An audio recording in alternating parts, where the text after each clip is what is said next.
नमस्कार। आकाशवाणी से समाचार प्रभात के साथ मैं मुकेश कुमार।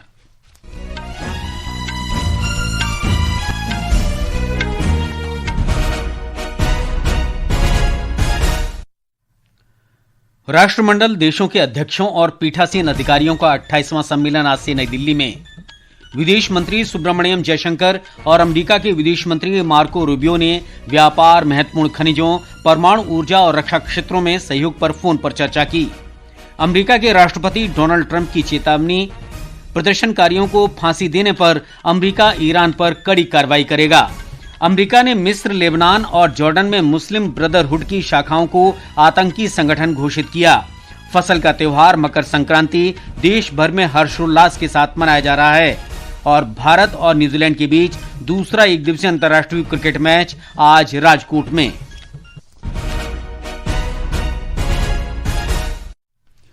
राष्ट्रमंडल देशों के अध्यक्षों और पीठासीन अधिकारियों का 28वां सम्मेलन आज से नई दिल्ली में शुरू होगा। सम्मेलन में आज स्थायी समिति की बैठक होगी। लोकसभा अध्यक्ष ओम बिरला बैठक की अध्यक्षता करेंगे। हमारी संवाददाता ने बताया है कि प्रधानमंत्री नरेंद्र मोदी कल संविधान सदन के ऐतिहासिक केंद्रीय कक्ष में सम्मेलन का औपचारिक उद्घाटन करेंगे। 3 दिन के इस सम्मेलन में 60 से अधिक राष्ट्रमंडल देशों और अर्ध स्वायत्त संसदों के अध्यक्ष और पीठासीन अधिकारी भाग लेंगे। इसका उद्देश्य संसदीय लोकतंत्र के विभिन्न स्वरूपों के बारे में ज्ञान और समझ को बढ़ावा देना और संसदीय संस्थाओं का विकास करना है। सम्मेलन के दौरान संसद में कृत्रिम बुद्धिमत्ता AI के उपयोग, प्रतिभागियों के बीच सर्वोत्तम प्रथाओं और नवीन विचारों को साझा करने, सांसदों पर सोशल मीडिया के प्रभाव, संसद के बारे में जनता की समझ को बढ़ाने और सांसदों की सुरक्षा, स्वास्थ्य और कल्याण सहित विभिन्न विषयों पर सत्र आयोजित किए जाएंगे। ये ऐतिहासिक आयोजन भारत की लोकतांत्रिक और संसदीय यात्रा में एक मील का पत्थर है, जो भागीदारी और गौरवपूर्ण क्षण का प्रतीक है। सम्मेलन की बैठक के समापन के बाद लोकसभा अध्यक्ष यूके हाउस ऑफ कॉमन्स के अध्यक्ष लिंडसे होयल को इसकी अध्यक्षता सौंपेंगे। अनुपम की रिपोर्ट के साथ समाचार कक्ष से फरहत नाज। विदेश मंत्री सुब्रमण्यम जयशंकर ने कल अमेरिका के विदेश मंत्री मार्को रूबियो से फोन पर बातचीत की। इसमें व्यापार, महत्वपूर्ण खनिजों, परमाणु ऊर्जा और रक्षा क्षेत्रों में सहयोग पर चर्चा की गई। सोशल मीडिया पोस्ट में डॉक्टर जयशंकर ने कहा कि उन्होंने अमेरिका के विदेश मंत्री के साथ सकारात्मक बातचीत की। डॉक्टर जयशंकर और श्री रूबियो के बीच ये बातचीत नवनियुक्त अमेरिकी राजदूत सर्जियो गोर के व्यापार मुद्दे पर दोनों देशों के बीच बातचीत शुरू होने पर बयान के बाद आई है। फ्रांस के राष्ट्रपति इमैनुअल मैक्रों के राजनयिक सलाहकार इमैनुअल बोने ने कल नई दिल्ली में प्रधानमंत्री नरेंद्र मोदी से भेंट की। सोशल मीडिया पोस्ट में श्री मोदी ने कहा कि उन्होंने सुदृढ़ और विश्वसनीय भारत फ्रांस रणनीतिक साझेदारी पर चर्चा की।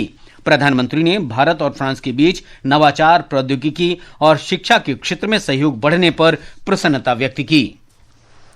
भारतीय सेना के जवानों ने कल शाम जम्मू कश्मीर के राजौरी जिले में नियंत्रण रेखा पार करके भारतीय क्षेत्र में घुसे कई संदिग्ध पाकिस्तानी ड्रोन पर गोलीबारी की। सेना ने जम्मू में बताया कि ड्रोन मांजकोट सेक्टर में कुछ देर मंडराने के बाद पाकिस्तान अधिकृत कश्मीर लौट गए। सेना प्रमुख जनरल उपेंद्र द्विवेदी के भारतीय सैन्य कार्रवाई से जुड़े बयान के बाद ये घटनाएं सामने आई हैं। श्री द्विवेदी ने कहा था कि भारतीय सेना ने पाकिस्तान के सैन्य संचालन महानिदेशक के सामने पाकिस्तानी ड्रोनों का मामला उठाया है। पिछले 3 दिन में जम्मू सेक्टर के सीमावर्ती इलाकों में पाकिस्तानी ड्रोन देखे जाने की बात गंभीरता से रखी गई है। रक्षा मंत्री राजनाथ सिंह आज नई दिल्ली में 10वें सशस्त्र बल पूर्व सैनिक दिवस समारोह में शामिल होंगे। ये दिवस भारतीय सेना के पहले commander in chief field marshal KM Cariappa की विरासत और सेना के स्मरण में प्रत्येक वर्ष 14 जनवरी को मनाया जाता है। शिक्षा मंत्री धर्मेंद्र प्रधान ने कहा है कि संस्थानों में दिए जाने वाले पाठ्यक्रम राष्ट्रीय प्राथमिकताओं के अनुरूप और उद्योग केंद्रित होने चाहिए। श्री प्रधान ने कल नई दिल्ली में राष्ट्रीय प्रौद्योगिकी, विज्ञान शिक्षा और अनुसंधान संस्थान परिषद की 13वीं बैठक की अध्यक्षता की। बैठक के दौरान परिषद ने संस्थानों में सुधार, विशिष्ट स्नातकोत्तर एमटेक कार्यक्रमों, सुदृढ़ नवाचार पारिस्थितिकी तंत्र के निर्माण और बहुभाषी शिक्षा के लिए AI को अपनाते हुए भारतीय भाषाओं के उपयोग को प्रोत्साहित करने पर ध्यान केंद्रित किया। देश में जॉब क्रिएटर उद्यमिता बढ़े, ये प्रधानमंत्री जी ने लाल किला से आह्वान किया था नई पीढ़ी को लक्ष्य रखते हुए। हमारी एनआईटी में स्टार्टअप इकोसिस्टम अच्छे से डेवलप हो रहा है, उसको गति देने के लिए रिसर्च पार्क तथा इंक्यूबेशन सेंटर खोलने के लिए निर्णय किया गया। जहाँ जहाँ है उसको और गति दिया जाएगा, जहाँ जहाँ खुली नहीं है उसमें खोलने की तय किया गया है। ये समाचार आकाशवाणी से प्रसारित किए जा रहे हैं। ताजा समाचार जानने के लिए आप हमारे social media handle x@AIR News Hindi को फॉलो कर सकते हैं। समाचार प्रभात में आपका फिर स्वागत है।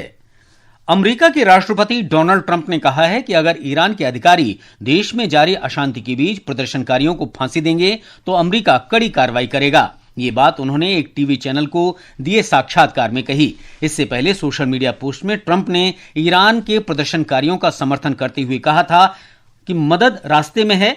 उन्होंने कहा कि ईरान में रक्तपात का स्तर अभी स्पष्ट नहीं है, वे इस स्थिति पर जानकारी की प्रतीक्षा कर रहे हैं। ट्रंप ने इससे पहले भी चेतावनी दी थी कि अगर प्रदर्शनकारी मारे जाते हैं तो अमेरिका हस्तक्षेप करेगा। अमेरिका ने मुस्लिम ब्रदरहुड की 3 शाखाओं को आतंकी संगठन घोषित कर प्रतिबंध लगा दिए हैं। वित्त और विदेश संगठनों ने इन संगठनों को अमेरिका के हितों के लिए खतरा बताते हुए कल रात लेबनान, जॉर्डन और मिस्र की शाखाओं के खिलाफ कार्रवाई की घोषणा की। विदेश मंत्रालय ने लेबनानी शाखा को विदेशी आतंकी संगठन घोषित किया है। ये सबसे गंभीर श्रेणी है। इसके अंतर्गत समूह को सहायता प्रदान करना अपराध है। जॉर्डन और मिस्र की शाखाओं को वित्त मंत्रालय ने हमास को समर्थन देने के लिए विशेष रूप से नामित वैश्विक आतंकी संगठन घोषित किया है। ईरान में प्रदर्शनकारियों पर हुई कार्रवाई में मृतकों की संख्या बढ़कर 2571 हो गई है। यह आंकड़ा अमेरिका स्थित मानवाधिकार समूह समाचार एजेंसी ने जारी किया है, जिसने हाल के वर्षों में ईरान में हुए कई अशांतियों के दौरान सटीक आंकड़े दिए हैं। समूह ने बताया कि 18,000 से अधिक लोगों को हिरासत में लिया गया। देश भर में आज मकर संक्रांति का पर्व धूमधाम से मनाया जा रहा है। मकर संक्रांति सर्दियों के अंत और लंबे दिनों की शुरुआत का प्रतीक है। देश के विभिन्न हिस्सों में इस त्योहार को अलग अलग नामों से जाना जाता है। तमिलनाडु में इसे पोंगल, गुजरात में उत्तरायण, असम में भोगाली बिहू और पश्चिम बंगाल में इसे पौष संक्रांति कहते हैं। उत्तर प्रदेश में मकर संक्रांति के अवसर पर हजारों श्रद्धालु नदियों में पवित्र स्नान कर रहे हैं। हमारी संवाददाता ने बताया है कि राज्य सरकार ने श्रद्धालुओं की सुरक्षा के लिए व्यापक प्रबंध किए हैं। मकर संक्रांति के अवसर पर श्रद्धालु सुबह से ही राज्य की प्रमुख नदियों के किनारे स्नान और दान पुण्य कर रहे हैं। हालांकि राज्य के कई हिस्सों में मकर संक्रांति, जो कि माघ मेले का दूसरा महत्वपूर्ण स्नान है, कल मनाया जाएगा। प्रयागराज के माघ मेला क्षेत्र में स्नान के लिए प्रशासन ने व्यापक व्यवस्था की है। कुल 12,100 फीट लंबाई में स्नान के लिए घाटों का निर्माण किया गया है, जिनमें चेंजिंग रूम, पूल, कियोस्क, शौचालय आदि सभी जरूरी बुनियादी सुविधाएं मौजूद हैं। सुशील चंद्र तिवारी, आकाशवाणी समाचार, लखनऊ। गुजरात में आज उत्तरायण उत्सव पूरे उत्साह और उल्लास के साथ मनाया जा रहा है। गुजरात में यह उत्सव रंग बिरंगी पतंगें उड़ाकर मनाया जाता है। ब्यौरा हमारी संवाददाता से। अहमदाबाद में अंतर्राष्ट्रीय पतंग महोत्सव की भव्य शुरुआत के साथ साबरमती रिवर फ्रंट के ऊपर आसमान विभिन्न रंगों से और आकृतियों से सराबोर हो गया है। इस उत्सव में भाग लेने के लिए दुनिया भर से पतंगबाज गुजरात पहुंच रहे हैं। इस वर्ष अहमदाबाद अंतर्राष्ट्रीय पतंग महोत्सव में 1000 से अधिक पतंग प्रेमियों हिस्सा ले रहे हैं, जिनमें 50 देशों के 135 अंतर्राष्ट्रीय पतंगबाज शामिल है। विशेष बात यह है कि इस वर्ष का महोत्सव भारत जर्मनी मित्रता के प्रतीक के रूप में भी मनाया जा रहा है। उदयपुर राजस्थान से आए पतंगबाज प्रवीण कुमार ने इस अवसर पर खुशी व्यक्त की। मेरा नाम प्रवीण कुमार है, मैं उदयपुर राजस्थान से आया। इस बात की हमें बहुत ही ज्यादा खुशी है कि प्रधानमंत्री जी ने हमारी पतंग उड़ाई, और हर बार की तरह हम इस बार भी मैसेज देना चाहते थे हमारी टीम ने। जैसे इस बार का मैसेज था ऑपरेशन सिंदूर, पिछली बार दिया था बेटी बचाओ बेटी पढ़ाओ। काफी समय तक उन्होंने हमारी पतंग को बढ़ाया भी। इस महोत्सव में हिस्सा ले रहे हैं उदयपुर राजस्थान से आए पतंगबाज प्रवीण कुमार ने इस अवसर पर खुशी व्यक्त की और कहा, अहमदाबाद इस पूरे उत्सव का केंद्र बना हुआ है और आज शाम यहाँ प्रतिष्ठित नाइट काइट फ्लाइंग कार्यक्रम भी आयोजित किया जाएगा। अहमदाबाद के साथ साथ यह महोत्सव राजकोट, सूरत, वडोदरा और कच्छ के ऐतिहासिक स्थल धोलावीरा, वडनगर, शिवराजपुर और स्टैच्यू ऑफ यूनिटी सहित विभिन्न स्थानों पर आयोजित किया जा रहा है। आसमान में पतंग के प्रदर्शन के साथ साथ यह महोत्सव गुजरात की समृद्ध स्थापत्य और कलात्मक विरासत का एक भव्य प्रदर्शन भी कर रहा है। अपर्णा खुंड, आकाशवाणी समाचार, अहमदाबाद। इस अवसर पर केंद्रीय गृह मंत्री अमित शाह गुजरात की 3 दिन की यात्रा पर हैं। वे अहमदाबाद में ऐतिहासिक श्री जगन्नाथ मंदिर के दर्शन करेंगे। श्री शाह बाद में पतंग उत्सव मनाने के लिए अपने निर्वाचन क्षेत्र के विभिन्न स्थानों पर नागरिकों और पार्टी कार्यकर्ताओं के साथ शामिल होंगे। तेलंगाना में 3 दिन का मकर संक्रांति पर्व पारंपरिक उत्साह और उल्लास के साथ भोगी उत्सव मनाए जाने के साथ शुरू हो गया है। हमारे संवाददाता ने बताया है कि फसल कटाई के बाद का 3 दिन का यह त्योहार राज्य में विशेष रूप से ग्रामीण क्षेत्रों में मनाया जा रहा है। पहले दिन का संक्रांति उत्सव आज सुबह सुबह जलाई गई एक अलाव से भोगी मनतालू के साथ शुरू हुआ। बच्चों के साथ मिलकर लोगों ने अपने आंगन, सड़क किनारे और चौराहों पर अलाव जलाई। इस बीच रंग बिरंगी पतंगों से भरा हैदराबाद का आकाश सिकंदराबाद के परेड ग्राउंड में कल शाम तेलंगाना अंतर्राष्ट्रीय पतंग उत्सव की शुरुआत के बाद राजधानी शहर लोगों के आकर्षण का केंद्र बन चुका है। लक्ष्मी की रिपोर्ट के साथ समाचार कक्ष से मनोज।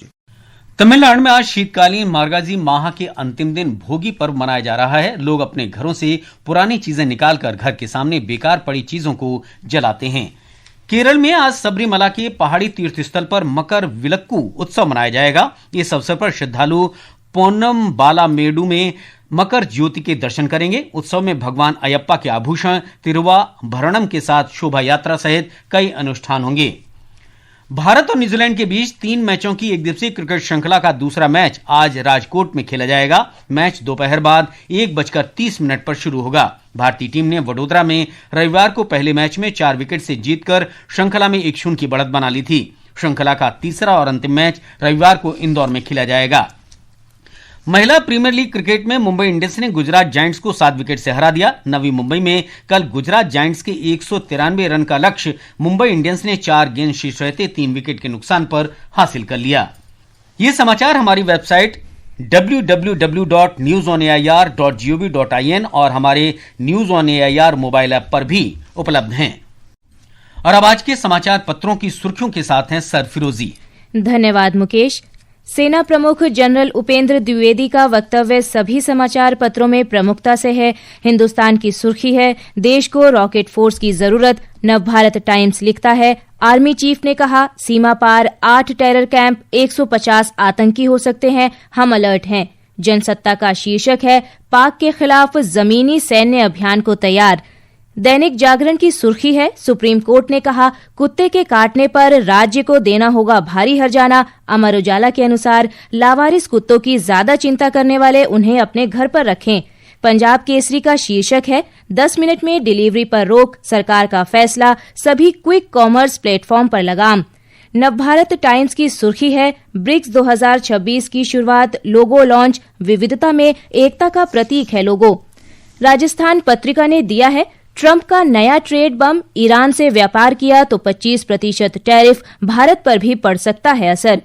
देशबंधु के अनुसार जम्मू कश्मीर में 5 सरकारी कर्मचारी बर्खास्त, आतंकी संबंधों के आरोप में कार्रवाई, लश्कर-ए-तैयबा जैसे संगठनों से संबंध। अमर उजाला ने सुप्रीम कोर्ट का अहम फैसला देते हुए लिखा है, विधवा बहू ससुर की संपत्ति से भरण पोषण की हकदार। और अंत में मुख्य समाचार एक बार फिर। राष्ट्रमंडल देशों के अध्यक्षों और पीठासीन अधिकारियों का 28वां सम्मेलन आज से नई दिल्ली में। विदेश मंत्री सुब्रमण्यम जयशंकर और अमेरिका के विदेश मंत्री मार्को रूबियो ने व्यापार, महत्वपूर्ण खनिजों, परमाणु ऊर्जा और रक्षा क्षेत्रों में सहयोग पर फोन पर चर्चा की। अमेरिका के राष्ट्रपति डोनाल्ड ट्रंप की ईरान को चेतावनी, प्रदर्शनकारियों को फांसी देने पर अमेरिका कड़ी कार्रवाई करेगा। अमेरिका ने मिस्र, लेबनान और जॉर्डन में मुस्लिम ब्रदरहुड की शाखाओं को आतंकी संगठन घोषित किया। फसल का त्योहार मकर संक्रांति देश भर में हर्षोल्लास के साथ मनाया जा रहा है। और भारत और न्यूजीलैंड के बीच दूसरा एक दिवसीय अंतर्राष्ट्रीय क्रिकेट मैच आज राजकोट में। इसके साथ ही समाचार प्रभात का ये अंक समाप्त हुआ। नमस्कार।